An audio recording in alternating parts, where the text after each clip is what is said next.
What is tadabbur? Tadabbur is to look at something after it passed from the back.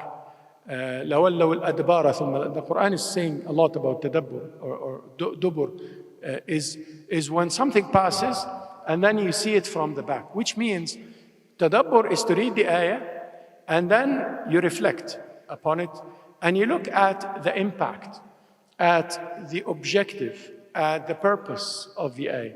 Why is this ayah in the Quran? Why is Allah telling us about Adam, that story, and about Yusuf, that story, and about Muhammad sallallahu alaihi wasallam? And why is the mountain described this way? And why is He telling us to give charity over and over and over? And why is He telling us about the hereafter this way?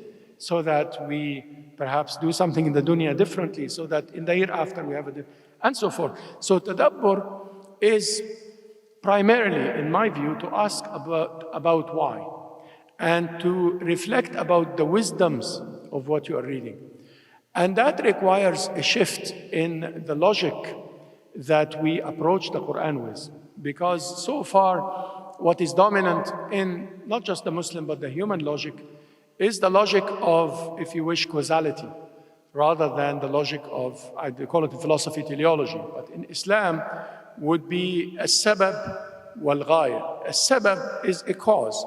We always think in terms of the past and how the past impacted our reality, and therefore we react based on events that happened in the past and it's impacting us, so we react. Versus thinking about the future, the Quran wants us to acquire something called taqwa. Okay, so taqwa is now a future goal. How can I acquire taqwa? What is taqwa? Taqwa is 1, 2, 3, 4, 5. Okay, I'm going to do that. Therefore, it's a very different logic. It's a logic that is future-looking or future-oriented rather than a logic that is past-oriented. And that shift is necessary for the reading of the Quran. Otherwise, we are going to read it as a book from the past, which is something that is the reading of secular academia these days.